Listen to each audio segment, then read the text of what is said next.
On behalf of the Rail Enthusiast Society, let me welcome all the members who have joined for today's talk. It's really a fascinating subject on which Mr. Sinha will be talking about, because it's always great to know about what is happening in other countries. And the title of the talk is so romantic that I'm really looking forward to this session. I'll now request JL to introduce the speaker, and then we go ahead. Thank you, Vinu. First, may I request all who are not speaking to please mute themselves and remain muted unless you want to say something. Thank you. First, a very happy Father's Day to all fathers who are online now. I presume most of the men who are online would be fathers. Anyway, a very happy Father's Day to all of you. I hope we have been good fathers. Next, please let us welcome Mr. Atulya Sinha, our speaker for the day. I first met Atulya Sinha in 1987 when I was posted as a professor at the Indian Railways Institute of Mechanical and Electrical Engineering at Jamalpur, and he was in his final year of his apprenticeship. He came across even then as an efficient, quiet worker who did his work unobtrusively without coming in anybody else's way, but getting good results. I'm very happy to find that even today, he comes across in the same manner. So it gave me great pleasure to induct him as a member of the Rail Enthusiast Society about a year back. He said, mute yourself. I'm also extremely happy that he has volunteered to give the talk that he's giving today. Therefore, I will not wait and come between you and the talk. So please welcome Mr. Atulya Sinha. Atulya, you are online. Thank you, sir. I hope I'm audible. Yeah, yes. Absolutely. Yes. I'll request everyone to mute their mics so that there's no interference. How does one do that?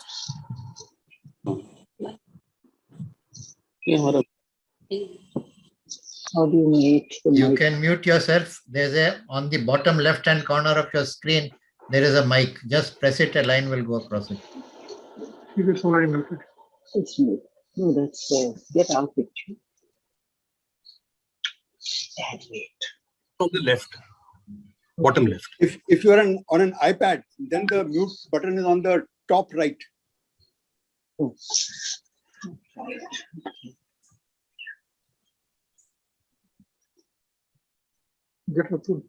That I'm trying. Sharing the screen now. Please, you can see. Is my screen visible? Yes, it is. Yeah, sir. Screen right. Visible completely. Perfect. So I'm starting. The station on the Sultan's Garden and other railway tales from Istanbul. Good morning, ladies and gentlemen. My name is Atulya Sinha, and it is a great privilege for me to present the 11th monthly talk of the Rail Enthusiast Society.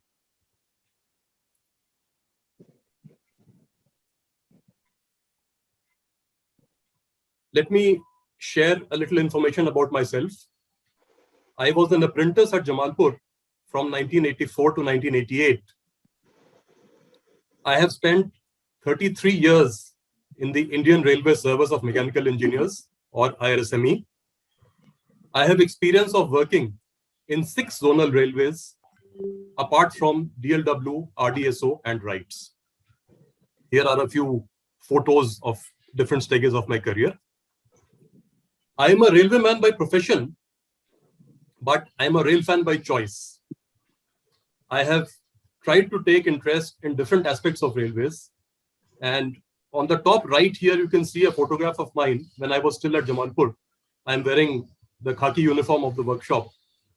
And in fact, there was an article about this photograph in the last but one issue of RES magazine.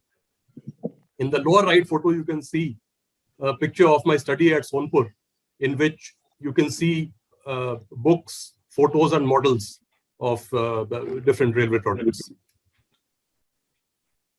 Let me share a quotation with you. Whenever I've had the chance or the choice, I have taken the train. This is from Matthew Engel, who wrote a book called 11 Minutes Late in 2009. Well, if Matthew had not said this in 2009, I would have said this in 2021.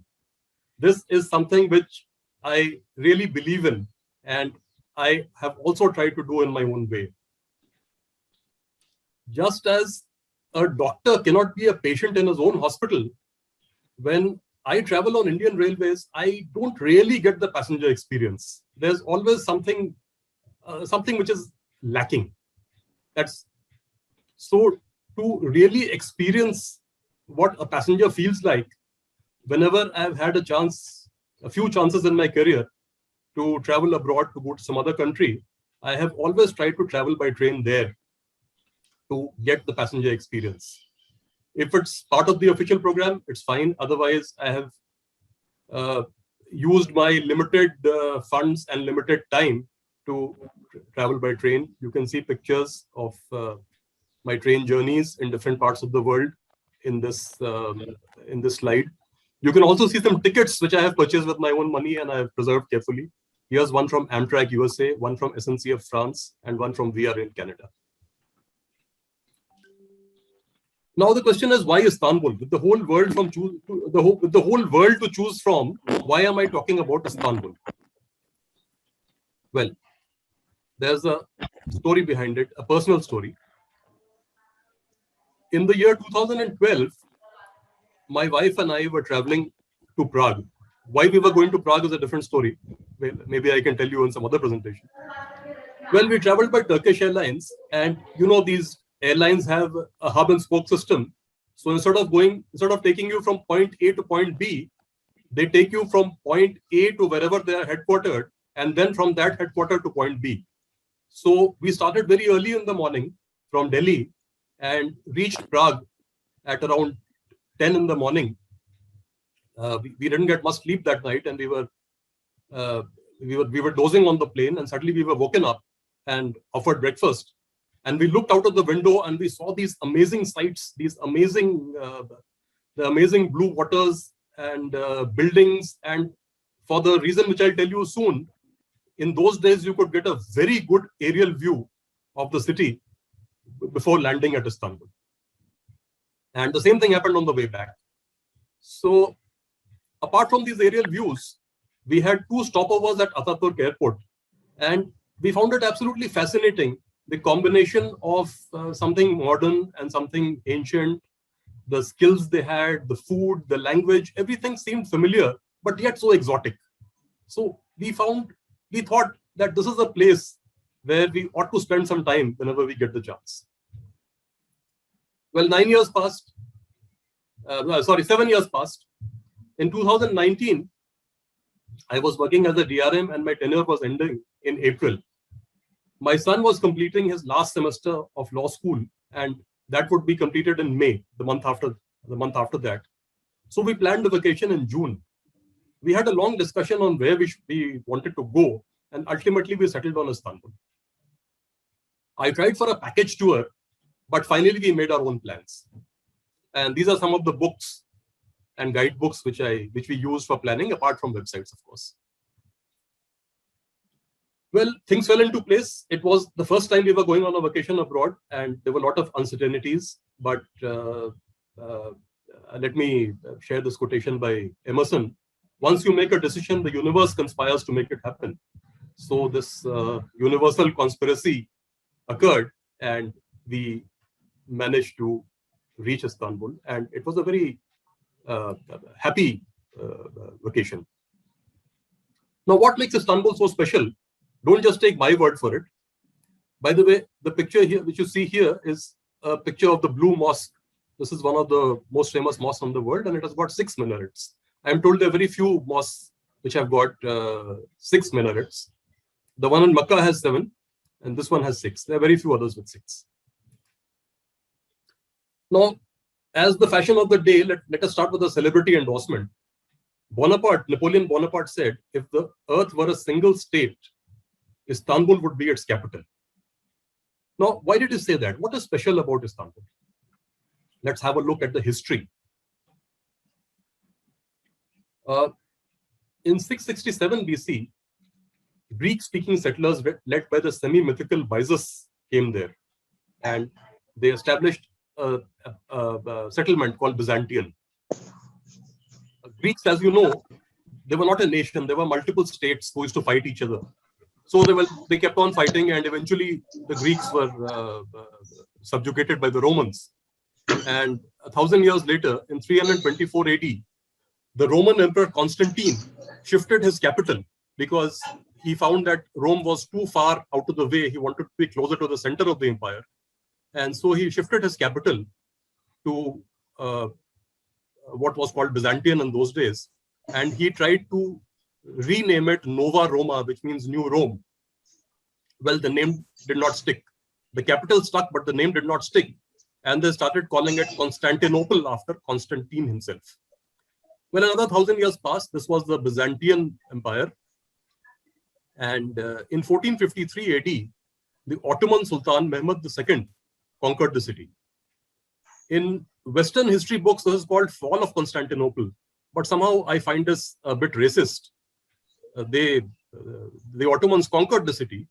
It was war, and they conquered. They won it. Today, the Turks call it the Fateh, which means the victory. And so I would say it was a conquest.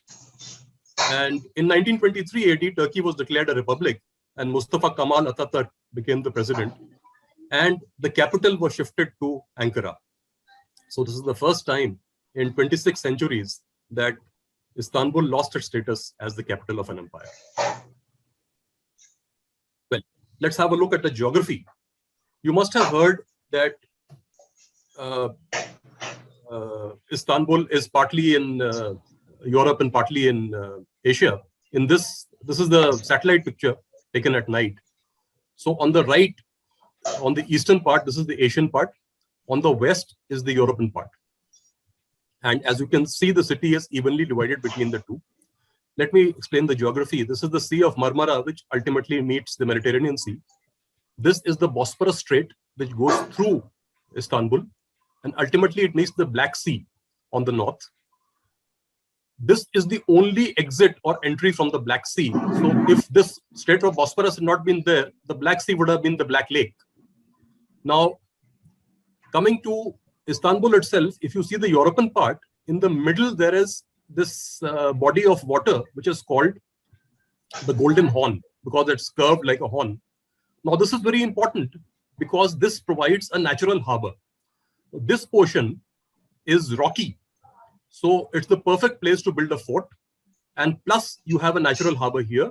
If you can protect this, then this the mouth of the Bosphorus, you are not only protecting your own the fleet, you are also blocking the entrance to the Black Sea. So this was always a very strategic location. And that is why it has been occupied for 2,500 years plus. Now, here's a panoramic view from Istanbul, which was shot by my son. We are standing in the north of the Golden Horn, that's here. So you can see the Golden Horn here, which is around 1 kilometer wide here. And here you can see the Bosphorus, which varies in width from something like 3 kilometers to 6 kilometers. And this is the southern part, which I mentioned was the fortified area. And you can see the famous monuments. This is the Hagia Sophia, this is the Blue Mosque, and this is the Topkapi Palace. The station, which we'll talk about, is somewhere here. Now, before we proceed, let me say that Istanbul is a perfect holiday destination. It's got first world infrastructure and third world hospitality. So you get the best of both worlds. It's not just another Turkish city. It is Europe's largest city with a population of 15 million, which is comparable to Asian cities. It is so big that it's got multiple weather forecasts. It can actually be raining in the European part while it is sunny in the Asian part, or vice versa. It is among the world's top tourist destinations, and it suits all budgets. The monuments are marvelous. These are two interior views of just one of the monuments, that is the Hagia Sophia. The food is fabulous. You have a variety of food, and you can eat in these roadside restaurants. The food is absolutely fabulous, and it's very, very economical, very hygienic at roadside places. And I might mention that I've been a lifelong vegetarian, and I did not feel at all inconvenience in Istanbul, which does not happen very often in foreign countries. The accommodation is very affordable. There are all kinds, but whatever was within our pocket was extremely. We stayed in this budget hotel, and you can see the breakfast spread. Let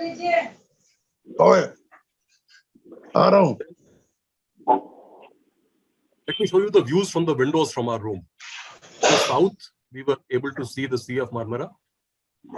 And to the north, there were other hotels, and 5 minutes walk away was the Hagia Sophia. These are views of different windows of the same room. Now, before you start suspecting that this presentation is sponsored by Istanbul Tourism, let me assure you it is not sponsored by anyone. It's purely my own feelings. Let us come to the point, and let us see the position of Istanbul on the world's railway map. Well, to start with, a bit of history. As I mentioned to you, the Ottoman Empire was established in 1453, and by the mid-19th century, that means 400 years later, it was in decline. This was the time when the Industrial Revolution had taken place in the West. Railways had started running in different parts of the world. But Istanbul still looked like this. If you see the two pictures here, on the left is a coffee seller. On the right is a gentleman who was illustrating Qurans. And on the extreme right is a very famous painting, which is called Training the Tortoise. So here is a man who's trying to train tortoises. I don't know what kind of training he's trying to give them, but they are least interested. They're simply munching leaves. And this is supposed to be a satire on the condition of the Ottoman Empire in the mid-19th century. So the sultans realized this, and they started what is called the Tanzimat reforms, which were a series of political, legal, educational, and financial reforms to transform the country. Now, the training of a sultan, Sultan Abdul Aziz was one of the most forward-looking of the sultans. He ruled from 1861 to 1876, and he visited London, Paris, and Vienna in 1871. This was the first sultan who traveled abroad. Till then, the sultans had titles like appointers of kings and representative of God on earth. So they never recognized that there were other kingdoms, other rulers in the world. But Sultan Abdul Aziz was an exception. So he decided to travel abroad. And since it was 1871, it was too late to ride a horse and too early to fly. He traveled by train. And this coach is still preserved in Istanbul, by the way. Now this, as I said, the training of a sultan, this really changed history, this visit. When the sultan came back, he wanted to bring railways to Istanbul. He was told, as you can imagine, Istanbul is a very crowded and a very congested city because it's been populated for so long. People have been living there for so long, and it's surrounded by the sea. So there was very little space there, and he was told that there is no space to build railway lines or a station over there. So the sultan said, I will run tracks through my own body if necessary to bring trains to Istanbul. So this was the kind of passion which Sultan Abdul Aziz displayed.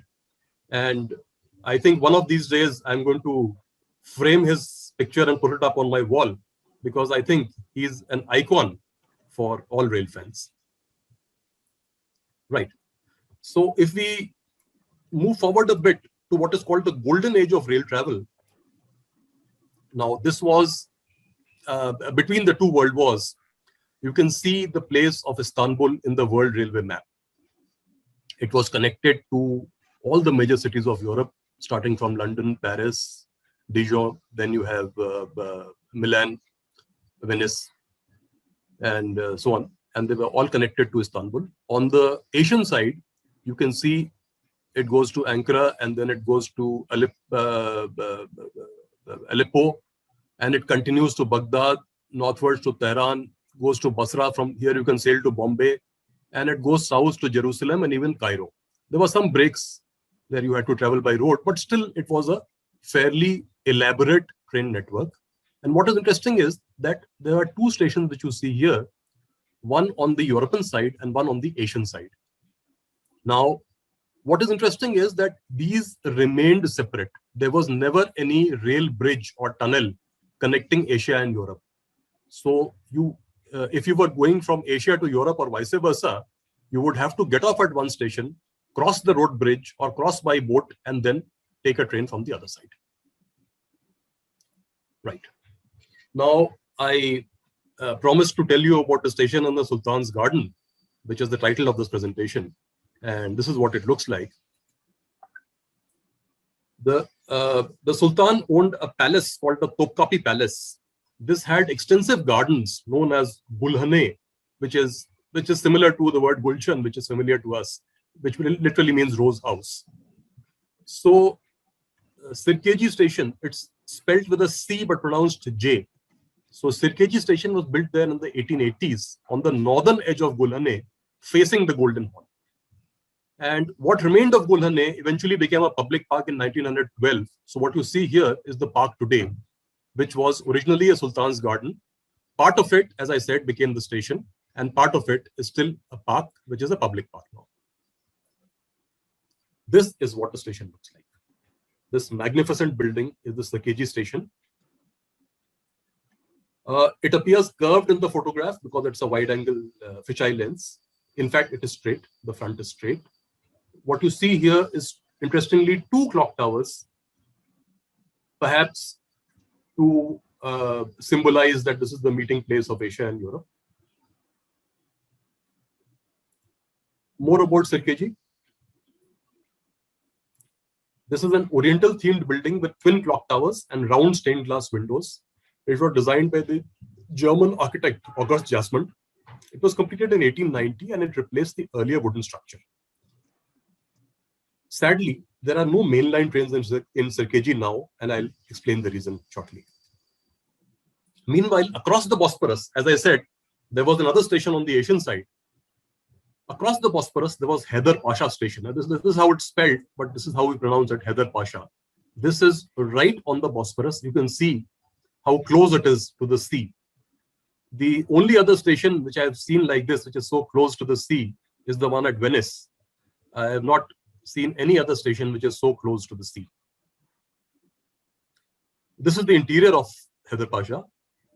This station is also not in use at present, and its future is uncertain.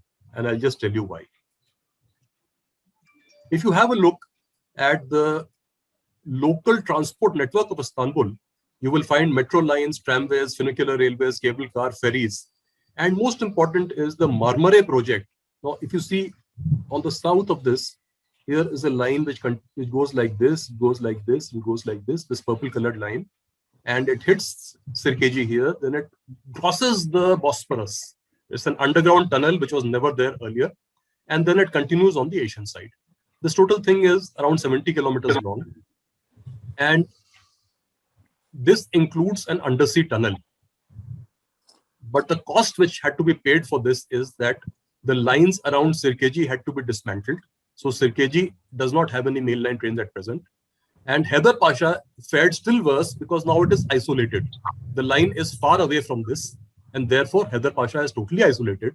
Sirkeji has an underground station, but no longer has mainline trains. So this is the tragedy of Marmara, that it has killed the two ancient stations. Now let me talk about the legendary Orient Express.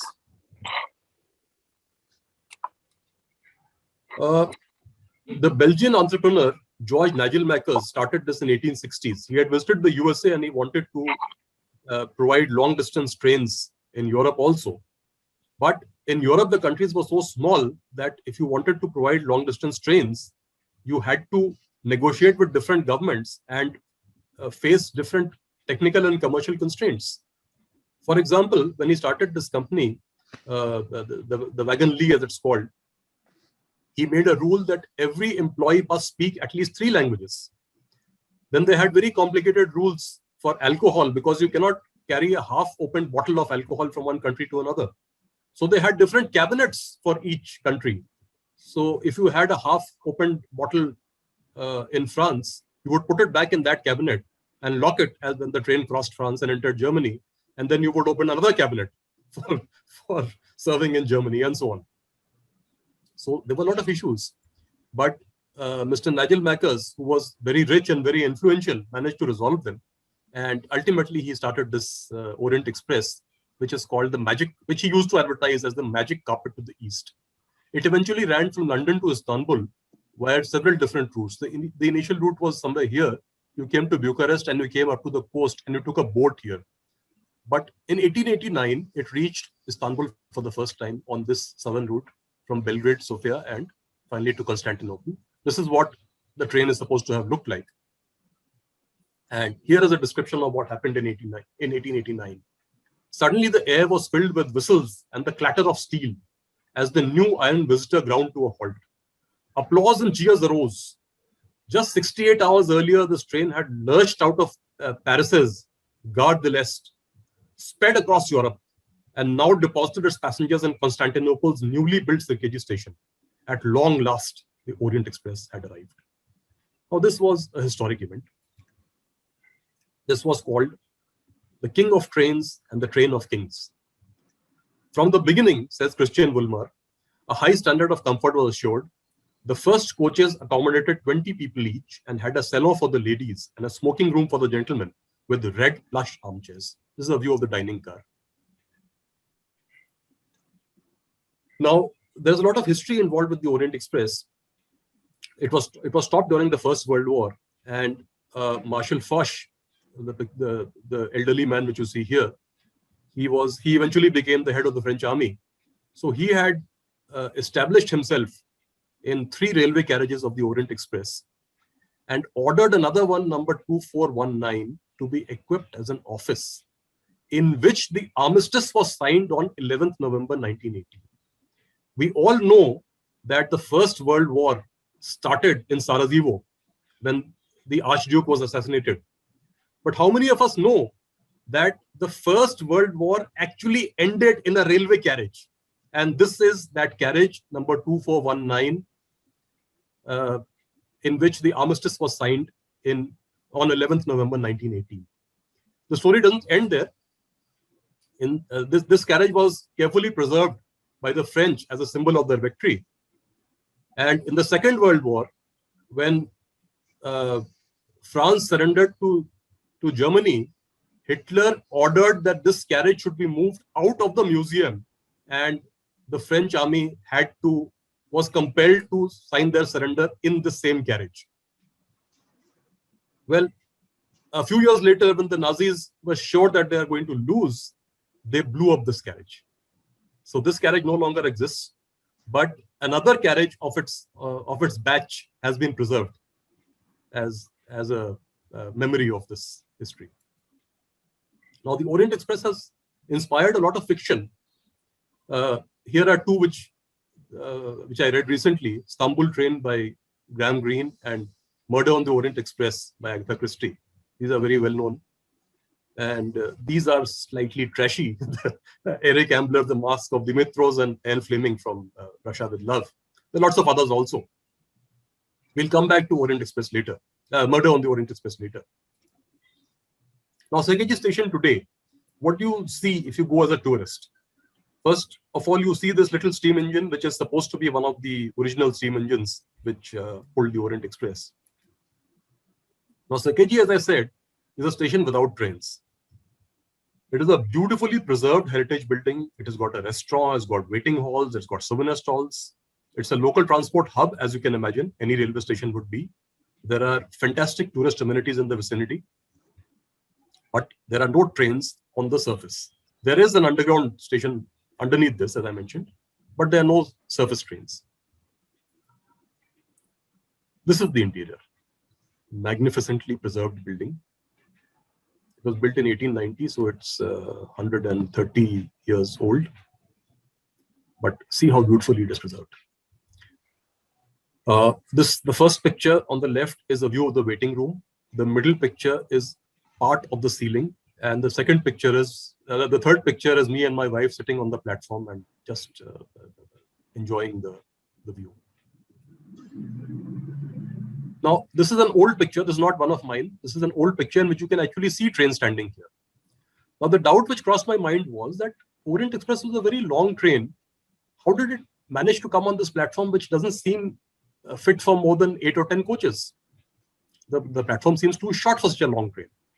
Well, the answer comes from Andrew Martin, who says, one thinks of the Orient Express as a long train because it went a long way, but it seldom involved more than half a dozen carriages. So it was a long train because it covered a long distance, but it was not physically a long train in the sense of having many carriages. Well, coming back to Sakeji Station, they have got a very imaginative way of utilizing the infrastructure which they have there. One is very obviously a railway museum, which seems to be an obvious way of utilizing it. The other is very interesting. Now, they have set up a show of the whirling dervishes. As you know, this whirling dervishes is an order of Sufis who originated in Turkey. And for them, this is a way of prayer. So this is what the whirling dervishes, they have a show there every evening.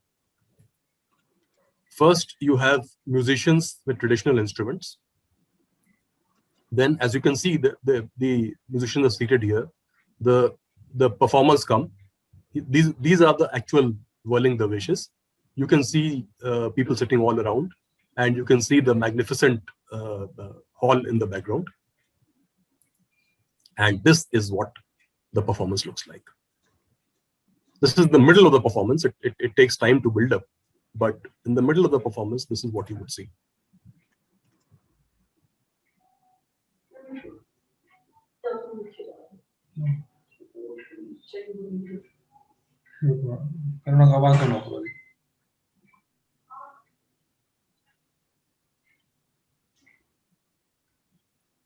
Well, let me come to the other part, which is closer to the interest of this group, the Railway Museum. This is by TCDD, which is the Turkish State Railway. Let me begin with the quotation. Ghosts of the past are everywhere on the railways once you start hunting. I think this is, it was written in some other context, but I think it's highly applicable to this.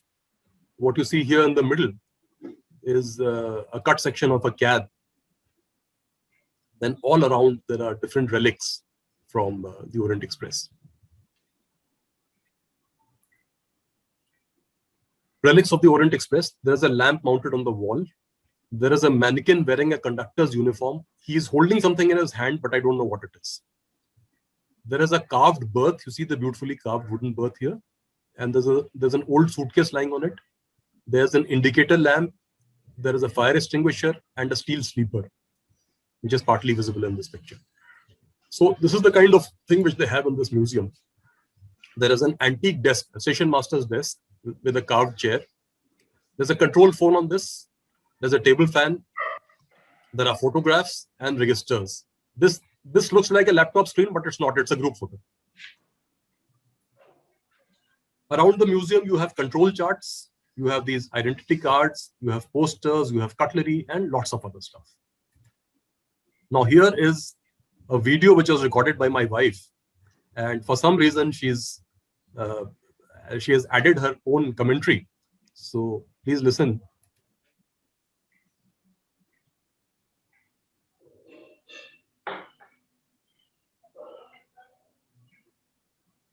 I think you would have heard her saying, Sonpur wala isse kahin zyada acha hai. So that's her loyalty towards Indian Railways. And in fact, I would say, objectively speaking, she's right. We had a much better model at Sonpur. But they have a lot of other stuff here, which we can learn from how to collect and display such exhibits in museums. Right. Here's a young rail enthusiast who's playing with the handbrake, and I think he may be a future member of our society. Now, coming to funicular railways, again, there's a bit of history here. The business district developed in Pera, north of the Golden Horn. As you might recall, I had shown the European portion is divided into two parts, the southern part and the northern part, which is bisected by the Golden Horn.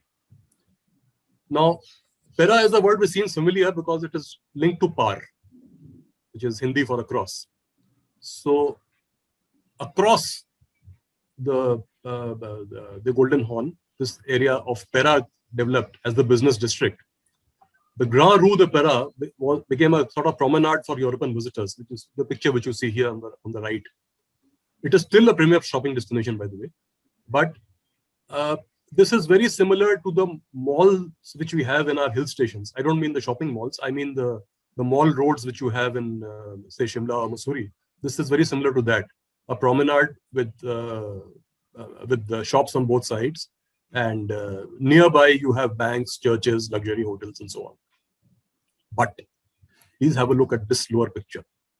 All these locations are 50 to 70 meters above sea level. It does not seem like much, but this is the height of a 15 or 20-story building. So if you have to climb to such a height from a very short distance from the sea level, it's extremely difficult. So that's why they had these sedan chairs. One of them was preserved, in which people were carried. The older people had to be carried to these different locations, to this location. So the French connection, in the 1860s, there was a French entrepreneur named Eugene Henri Gavin. Now, Mr. Gavin came there and he saw this situation that people found it very difficult to go from the bank of the Golden Horn to the Pera district. So he proposed a funicular railway. And our old friend Sultan Abdul Aziz, whose picture we saw earlier, he was on the throne and he approved this. And happily, in 1875, 6 years later, at a cost of Turkish lira 180,000, this was built. It was powered by a 150 horsepower steam engine and the carriages were illuminated by gas lamps. What is interesting is that this was the world's second subterranean rail line after London. At that, when it was built, there was no other underground railway except London. This was in 1875. You see here, it was originally built as a double line, but the trains, this does not look very safe to me. The distance between the trains was only 200 mm or 8 inches. But this is how it worked for almost 100 years. In 1971, it was rebuilt with electric drive and rubber-tired passenger cars. Now, first let me tell you about this picture.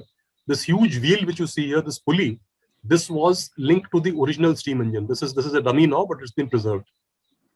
My wife is standing in front of this. On the right, you see the train. Now it's a single line. It's got electric drive and rubber-tired passenger cars like Paris Metro. The service operates at a frequency of 5 minutes from 7 o'clock in the morning to 22:45 at night. It travels 573 meters in 90 seconds and it costs around Turkish lira 4, that is around 50 rupees per ride. It's extremely comfortable, extremely fast, extremely convenient. And let me show you how it goes. We took a ride on this. We were going downwards. And I was thinking, it's a single line. Maybe they have a single rake. But if there are two rakes, how are they going to cross? So luckily, this has got driverless cabs. Because as you know, it is not powered. There's no power in this that is powered by motors which are kept on the ground. So the cabs are open to passengers. So my son and I went to the cab. And this is what happened.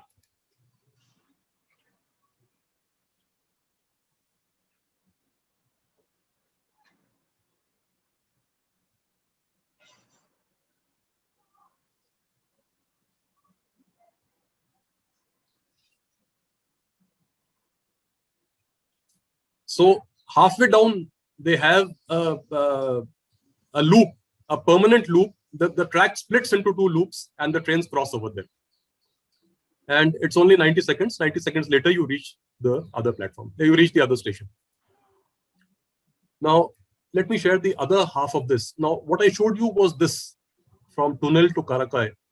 Tunnel is the Turkish equivalent of tunnel, I suppose. Now, this is the original one, which was built in the 1870s, which I just showed you. Now, a new matching one has been built on the other end. This is the new one, which serves the same purpose, but it's not so interesting to look at.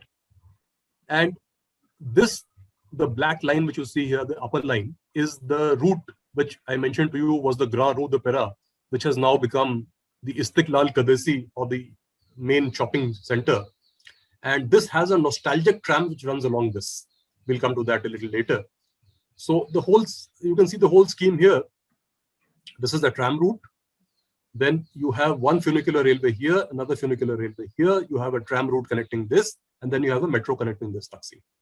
So this is how the local transportation network meshes into the different components mesh together. Now, something about the trams of Istanbul.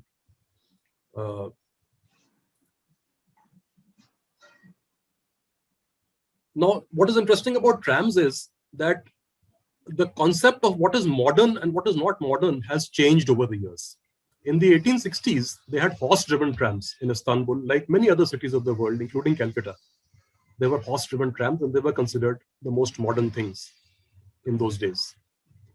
By 1912, if you see about 50 years later, electric trams started. So they replaced the horse-driven trams and provided electric traction. In 1960s, observe another 50 years, they decided to dismantle the tram system because they said that these trams are too slow, they take up too much space, and they block the movement of automobiles.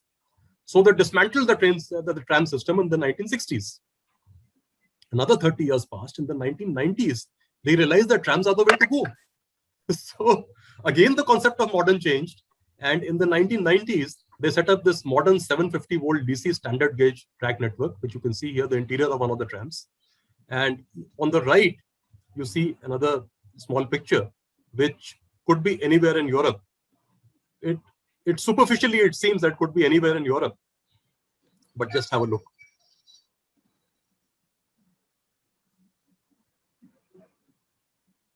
It couldn't be anywhere in Europe because there's a mosque here. You can see these women wearing hijab, and you can hear the azan.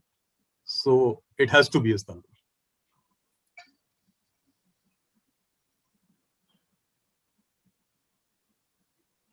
Right.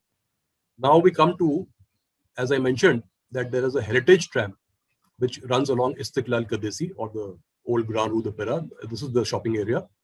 And they have these small trams which are extremely popular with tourists. These are the only vehicles moving on this road. Otherwise, it's a pedestrian street. And this is very popular with tourists. And let me show you a little model. This is a beautiful little model which we got from there. In fact, I didn't get it. It was later presented to me by a niece. So I'm very grateful to her. Right. So we come to the last part of the presentation, which is the Pera Palace Hotel. Now, the Pera Palace Hotel was designed by the eminent French Ottoman architect, Alexander Villori. It was opened in 1894 by Wagon Lee.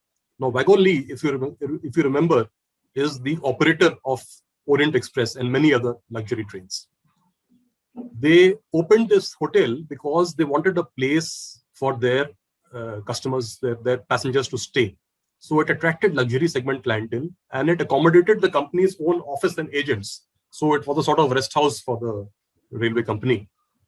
And this is a picture of the logo. It is cast in brass, and it is mounted on the wall of the hotel, which is still there. I took this photo 2 years back.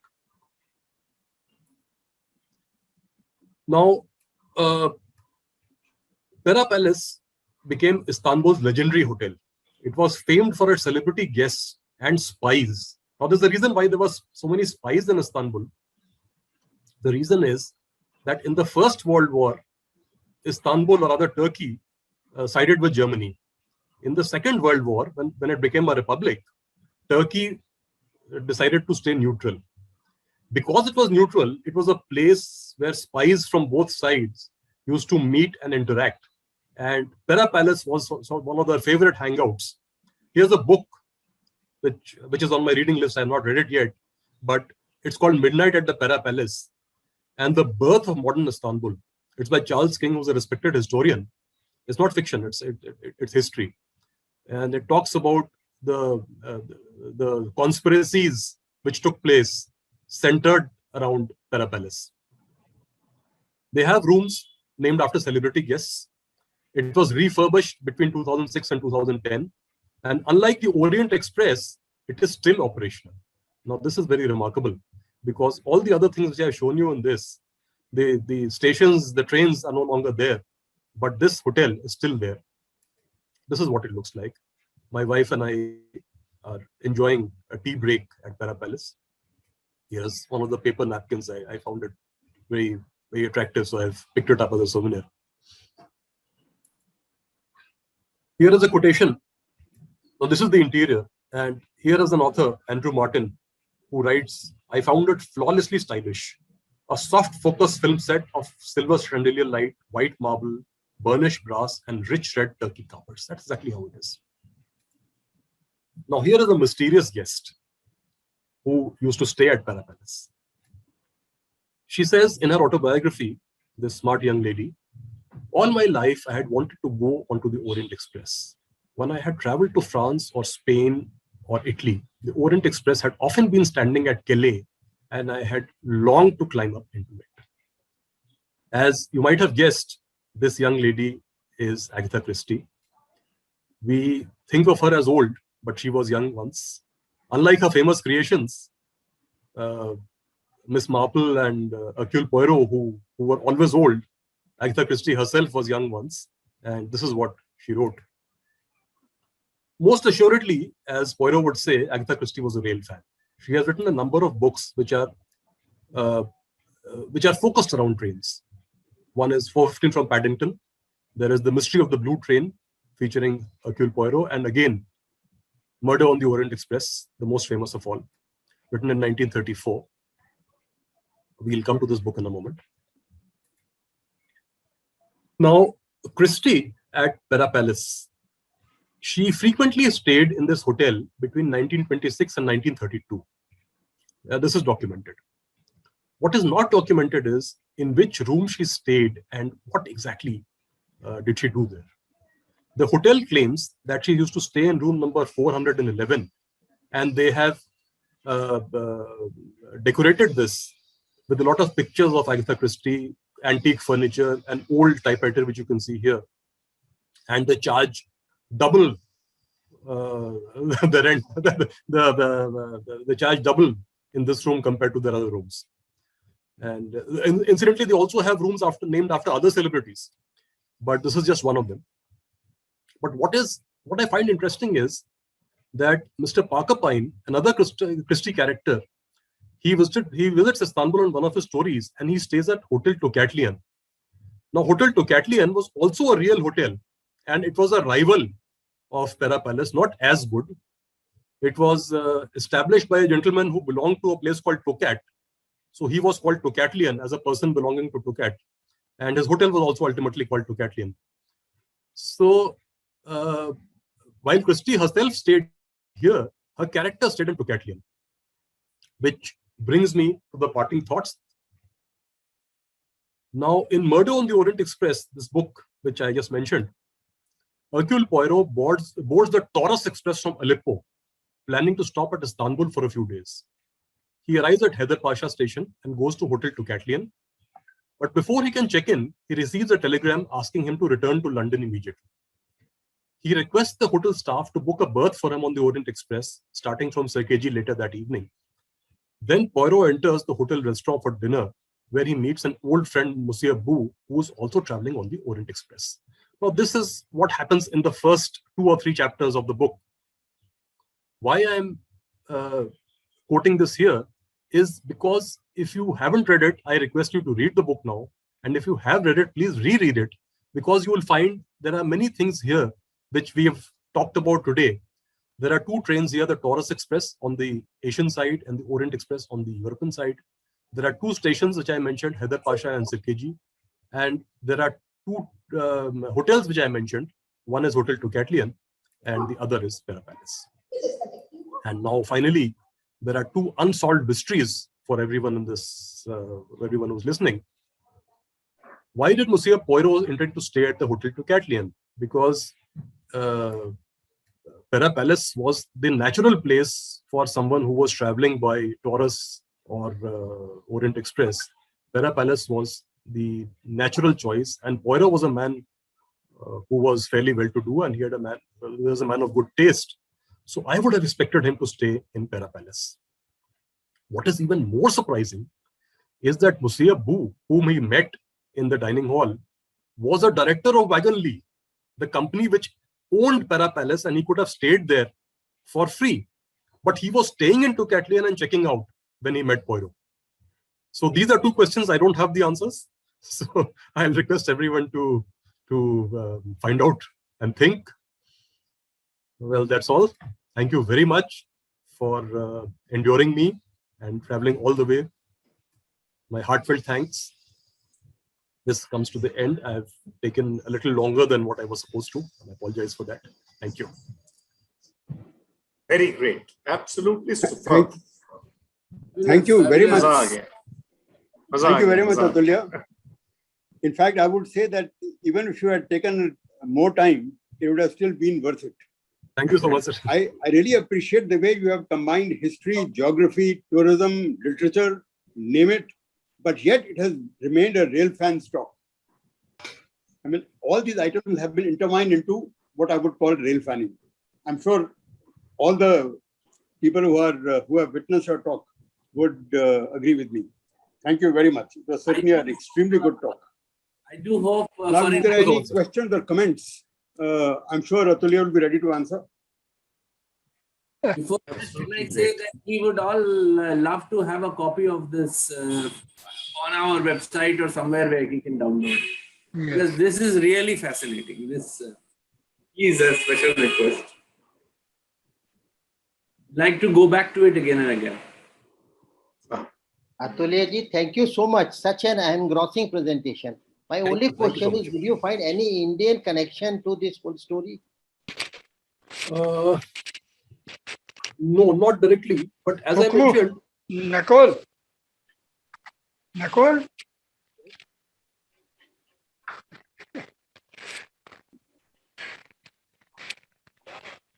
as I mentioned, there are a lot of things in Turkey which seem familiar. The food, the language, the dress. There are many things which seem familiar. So while there is no direct Indian connection, there is a feeling of comfort in Istanbul. When I want to interject. Please. I will mention, gentlemen have been to Istanbul at least 8 times, if not 12. 8 times. So I'll give you 2 connections of Istanbul, Turkey and India. Number 1, Topkapi Palace has a golden throne. Initially, I thought it was too small for being a Takht-e-Tauz of Shah Jahan, but this has been taken from Delhi itself by Nadir Shah. And how he shifted to Istanbul is a story written down there. You can't take picture. It's a small one, not the Takht-e-Tauz, which was dismantled. That is one. The Khalifa of Islamists, you see, in 1265, Caliphate was destroyed at Baghdad by Halaku, and it never came to Asia again.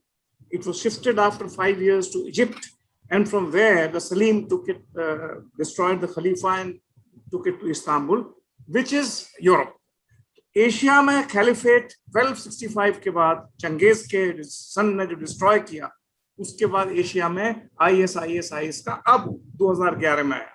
Anyway, Gandhi ji का खिलाफत movement जो था, that was about the caliphate. That caliphate to be recognized by the Britishers who had de-recognized it as Istanbul. So that's another connection, khilafat movement, which Gandhi ji combined. Khilafat was actually Khalifat. It was Khalifa. But they made it Khilafat, they as combined it with 1919 Jallianwala Bagh, uske against Khilafat, and they combined, but it was basically Caliphate. It was basically तो caliphate. वो भी India से connection When उसी का Ataturk abolished the caliphate, and, Ataturk there abolished was a it later on, worldwide 3 साल बाद, खत्म कर resistance. दिया.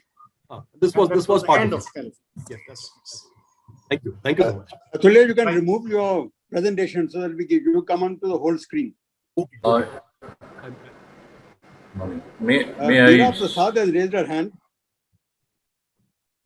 may I put two suggestions? Please carry on. To begin with, my compliment for excellent selection of photographs and the story. I will like to suggest two items. One is the Istanbul has the blue mosque with 5 minaret, only one mosque in the world. The second is that in 2013, Marmaret Tunnel, when it was commissioned, it has the most modern signaling of CBTC and ETCS combined by Siemens. These are the signaling record of Turkey. Thank you. Tulya, I must Thank you, sir. compliment you on a very brilliant talk, very well prepared, very well documented, and very well presented. And you have covered such a wide spectrum of items. It's the funicular, it is trams, it is the railway stations, it is the new local railways, and so much. I just mentioned just one point in the map that you showed of the railways. You showed the railway coming down towards Israel, modern day Israel and Jordan and Syria, and you've shown the line going up to Cairo. There was a branch line which actually was known as the Herat Railway, which went from Jordan right towards Mecca, which was not reflected on your map. That was a railway, meter gauge railway, which ran for some time. And since I worked in Jordan, there are very small museums located in Jordan in a place called Man, which has relics of that Herat railway. Just a point of information. I just showed a map which was dating back to the 1920s. The idea was to show that Istanbul was at the center of a network. Yeah. On both sides, the Asian side as well as the European side. It was a very important junction. So on the Asian side, it really went up till modern day Saudi Arabia. Lot more would have come up later. Beautiful presentation, Atulya. It was really fascinating and Thank you, extremely PK. engrossing. Thank I you. will just add one East Indian Railway connection to it. Yes, please. When Mr. McDonald Stephenson came to India, along with him came Edward Purser. He was a gentleman who was instrumental in making a line to Bardhaman and Raniganj. And after working 4 years, he went to Mirzapur and Allahabad side. And there he introduced the concept of Asler bridges and started the line. All the Tonse Bridge, Jamuna Bridge was made by Mr. Edward Purser. But he had some difference of opinion with consulting engineer who was an army officer. So he realized enough is enough. The East Indian Railway helped him, supported him. But Government of India decided not to sanction any money which was signed by him. So in extreme frustration after 1857, he resigned from East India Railway and went to Ottoman Railway in 1858. There he worked as 8 years as a chief engineer. And for next 40 years, he was general manager there. And with the help of the Khalifa, he was able to extend the line. And imagine a person being 40 years general manager. Then after 40 years, he realized enough is enough. He took a VR and he stayed there. So that is East Indian Railway connection to Istanbul. Right. Thank right. you. So But he good used to the see. experience of India at Ottoman Turkey. in the Ottoman Kingdom. Yes, beautiful presentation. You must write about it. Very well presented. Thank you, Atulya. Prashant, he had written an article on this in the SAM magazine, the last year's one. Acha, sir. Yes, sir. But I will put an article in our magazine also. I was wondering why Tulya went to Istanbul. When he was going, we were wondering why he choosing it. But now we realize why he had gone. Now you know. Now you know. Atulya, excellent presentation. Just I would like to bring up one small link to India. Please. The old Colaba station, I would say that's also near the sea. It used to be near the sea. I mean, then of course we The old all Colaba know, station, which is okay. yeah, Which the is- old, that Which is no longer there. which is no longer there. Yes. So that's just a kind of errata. That's possible. That's possible. Yes. But otherwise, I have not seen any other station so close to Yeah, this. that's right. I agree with you. Excellent presentation, Atulya. Thank Really you. terrific. Took us Thank all you. to Istanbul. Another small issue, if somebody can clarify, when you talk about funicular, a funicular has to have two coaches, isn't it? They counterbalance each other, going up and down. Or can you have it only with a single unit? Yes, logically, yes, sir. You're right. There are always two coaches, and you had this very unique arrangement where midway there is a crossing station that they cross each other. It's a loop. There are two loops. Yeah, it's Side a by side. loop because when it is because they run proportionately. Yes. So it works that way. So that's why I was a bit surprised how they would cross, because as you say, logically there should be two, but two can't run on a single line, so there has to be some way of crossing, and this is how it was done. Atulya, this is Manoj Pandey. Manish, how are you? Fantastic thing that you said. Thank you so much. Personal questions. How many days did you stay in Istanbul? 1 week. Oh, and I'm also a vegetarian, so it now makes me also go there and feel like going there. You are most welcome. It's very economical and very enjoyable. And fantastic quotations that you have given. I don't know how they fit in every slide that you said. Great job. Great one. Wonderful. Thank you. Thanks a lot. Anyway, Tulya, thank you very much. It was an excellent talk. As I've said, you always came out as an efficient person and very thorough and methodical. But I don't think any presentation we've had till now was this thorough and this methodical. Thank you so much, sir. Thank you very much. It's been a pleasure. It's been a pleasure. Sir. Thank you. Can I? Yes, Martha. Good afternoon. Yes, Martha. Good afternoon, sirs. Atulya, thank you very much for a wonderful presentation. And the irony is that I spent about 5 days in Turkey, but I never got close to any railway station. So whatever lack of insight I had into Turkey, you compensated it. I've been all over the Turkish countryside and Istanbul, but this was very fascinating, and you have peppered the right humor, quotations, very well researched.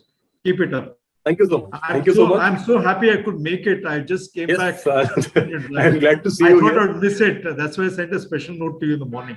So glad. I'm so glad to see you here. Yeah. And I must say that Istanbul is so engrossing that we never got to see. We never traveled out of Istanbul. We never saw any other place in Turkey.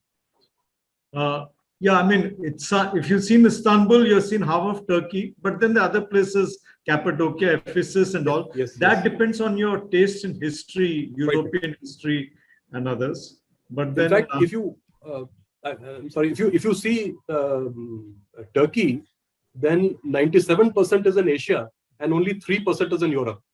But Istanbul is occupying that little corner where half of it is in Europe and half of it is in Asia.